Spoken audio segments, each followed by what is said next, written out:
paragraf pada teks eksposisi. Yang kedua, peserta didik mampu menganalisis hubungan sebab akibat ataupun hubungan kausalitas dalam teks eksposisi. Dan yang ketiga, peserta didik mampu mengidentifikasi unsur kebahasaan pada teks eksposisi seperti kata baku ataupun istilah-istilah teknis. Nah, sebelum masuk ke materi, Miss mau bertanya kepada kalian mengenai pelajaran yang semalam. Siapa masih ingat pengertian teks eksposisi? Siapa? Yohana? Apa, Dek? Teks eksposisi adalah jenis teks yang bertujuan menjelaskan maksud dan tujuan. Iya, karena si Yohana sudah berani menjawab, dia mendapatkan coklat. Terima ya. Nah, yang kedua, siapa di sini yang bisa menyebutkan ciri-ciri teks eksposisi? Si Rifki. Apa, Dek? Bersifat non-fiksi. Apa lagi? Bersifat fakta dan informatif. Yang ketiga? Ringkas dan jelas. Terima kasih Rizky. Yang ketiga, siapa yang bisa menyampaikan tujuan teks eksposisi? Siapa? Siapa? Siali ya? Ayo, siapa di sini yang nggak belajar? Yang udah dulu ya. Sekarang yang lain. Si Mesia bisa? Selfie. Natalia. Oh, nggak belajar kalian di rumah yang tadi malam kan? Nabila. Ya, Bes. Tujuan teks eksposisi. Iya.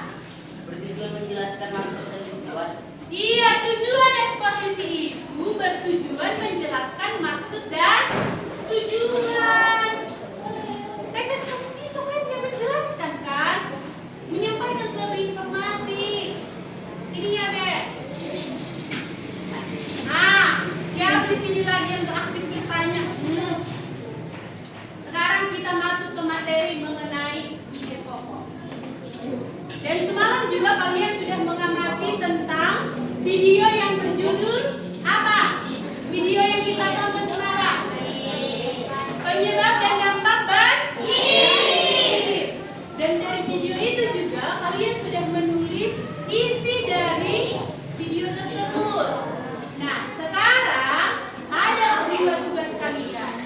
Menentukan ide pokok dari video yang sudah diamati dan menentukan ide pokok yang ada pada buku halaman 167 yang berjudul apa?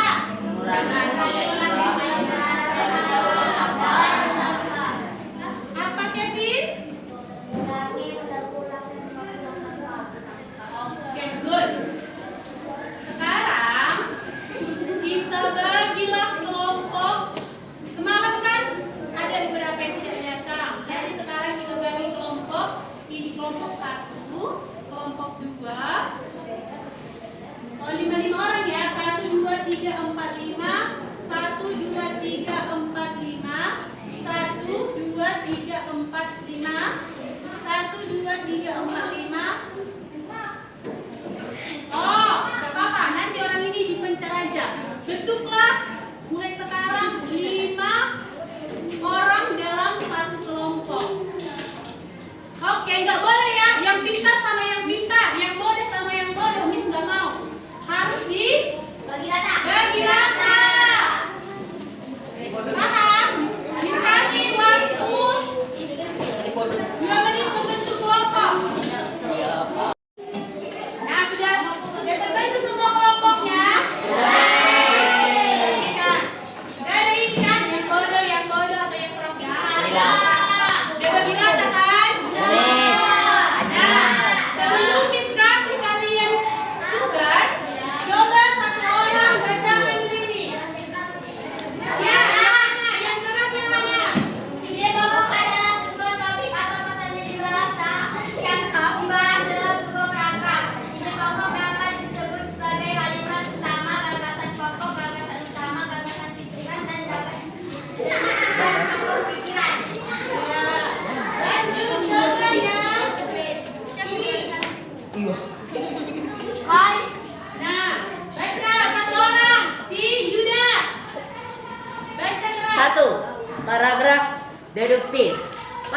paragraf deduktif, kita dapat menemukan ide pokok atau gagasan utama pada awal paragraf. 2. Paragraf deduktif. Pada paragraf induktif, kita dapat menemukan ide pokok dan gagasan utama ada di akhir paragraf. 3. Paragraf campuran. Paragraf campuran Paragraf campuran ini berada di awal atau akhir paragraf. Coba Miss mau bertanya kepada siapa namamu? Nadira. Paragraf deduktif terdapat di mana? Awal paragraf kah? Akhir kah? Di awal paragraf. Paragraf deduktif terdapat di mana? akhir paragraf. Iya, Mesya, di akhir paragraf. Paragraf campuran terdapat di Awal dan akhir. awal dan Akhir. Selanjutnya, coba baca ini. Unsur kebahasaan pada teks eksposisi. Siapa? Oh, inilah Rizkia. Baca kuat. Unsur kebahasaan teks eksposisi terdapat kata-kata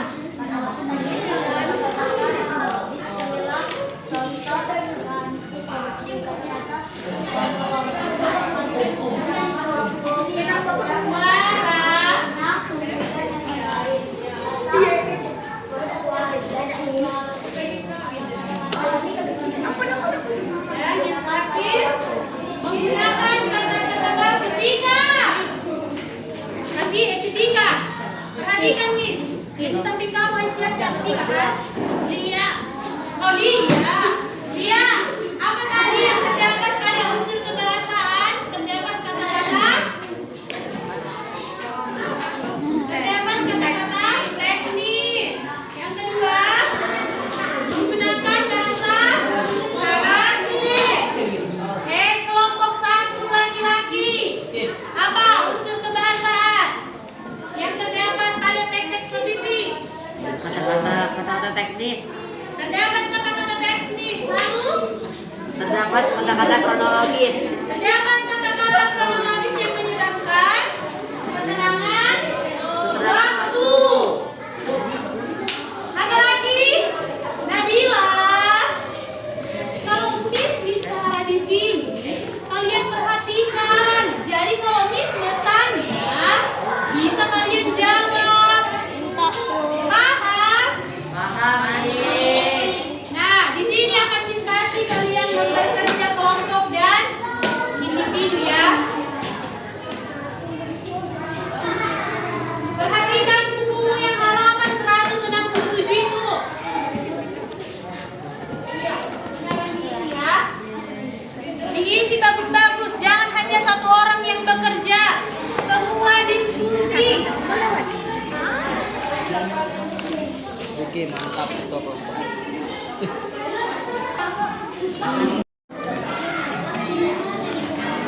Diskusi yang bagus, jangan hanya satu laki yang kerja. Iya. Ide pokok semua bekerja. Orang ini memakai.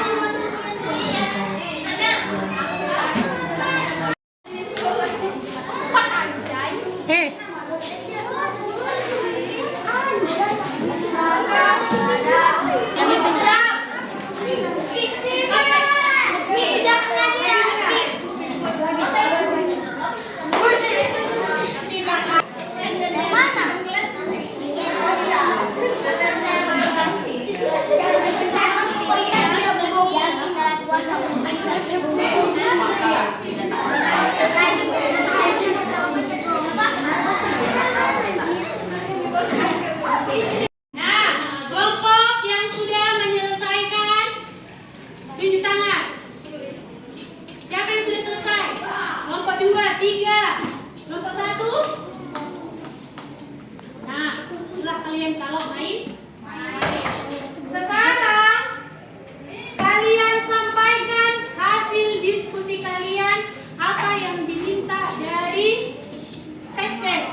Berdiri, berdiri. Perkenalkan dari kelompok berapa?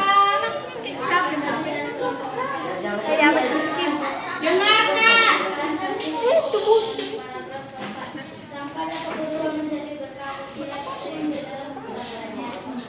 Apa tadi lagi sekali lagi Kak? Sampah?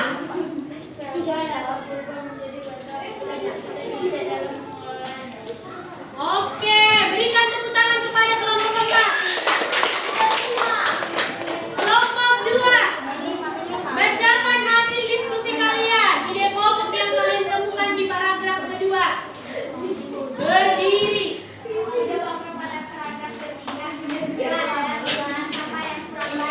Iya, pengelolaan sampah yang kurang baik terdapat ide pokok pada paragraf tangan. Selanjutnya, yang ketiga. Terakhir kalian bacakan dari kelompok berapa kalian? Yang ketiga. Ringkasan dari paragraf 3. Perhatikan teman-teman. Mengurangi sampah dapat dilakukan dengan cara mengurangi memakai plastik sekali pakai. Kita dapat memilih untuk membawa tas belanja yang dapat dicuci dan dipakai berulang kali. Prinsip memakai ulang adalah upaya menggunakan kembali bahan atau barang supaya tidak langsung jadi sampah. Tepuk tangan kepada kelompok 3. Terakhir kelompok 1. Sampaikan ide pokok yang kamu temukan. Iya, dibaca saya.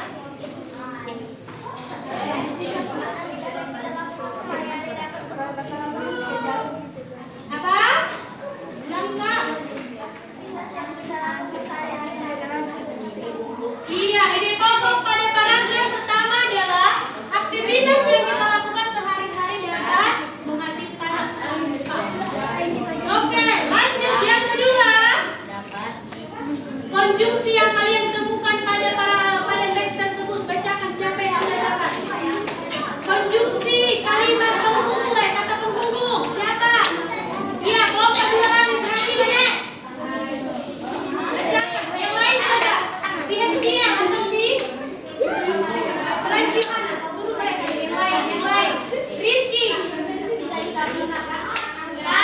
3. Dihitung 1 sampai 3 ya. 1.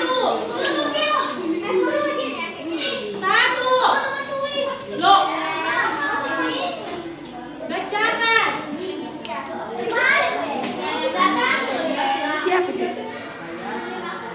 Kata penghubung yang kalian temukan dari teks itu apa aja?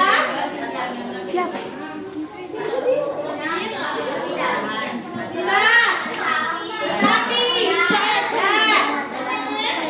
Kelompok 4. Apa tadi yang disampaikan oleh kelompok 2? Nabila? Apa tadi yang disampaikan kelompok 2? Hah? Apa tadi? Apa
dapat membeda-bedakan sampah dengan jenis-jenisnya. Iya, kata si Yuda, Miss, setelah saya belajar dari teks tentang mengurang, memakai, dan mendaur ulang ini, saya menjadi tahu jenis-jenis sampah, sampah organik dan anorganik.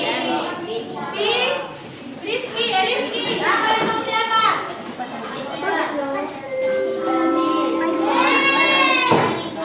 Iya, Miss, setelah saya belajar tentang teks eksposisi, saya jadi wajib memperhatikan lingkungan. Sudah paham kan?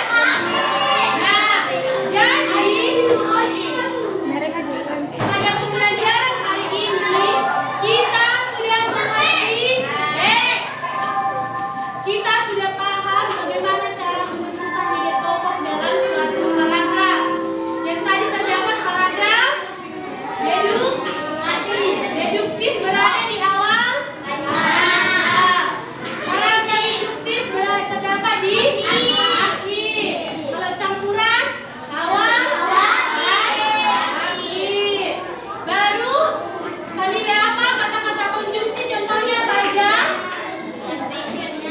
akhirnya, kemudian, oleh karena itu, apa lagi? Apabila, iya. Sudah bisa kalian pahami kan? Baik, semoga pembelajaran pada pagi hari ini dapat bermanfaat bagi kalian dan dibaca-baca kembali ya. Satu orang yang menutup doa kita untuk mengakhiri pembelajaran di tempat aja siapa? Kamu? Siapa? Yang lain dulu ya. Kristi. Cepat. Oh, iya. Perhatikan teman-teman. Iya. No, sebelum istirahat.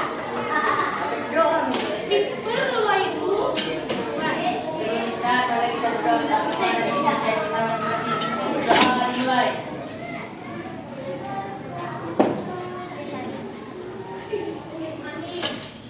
Doa selesai. Terima kasih.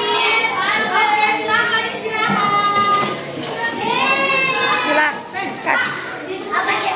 Silakan.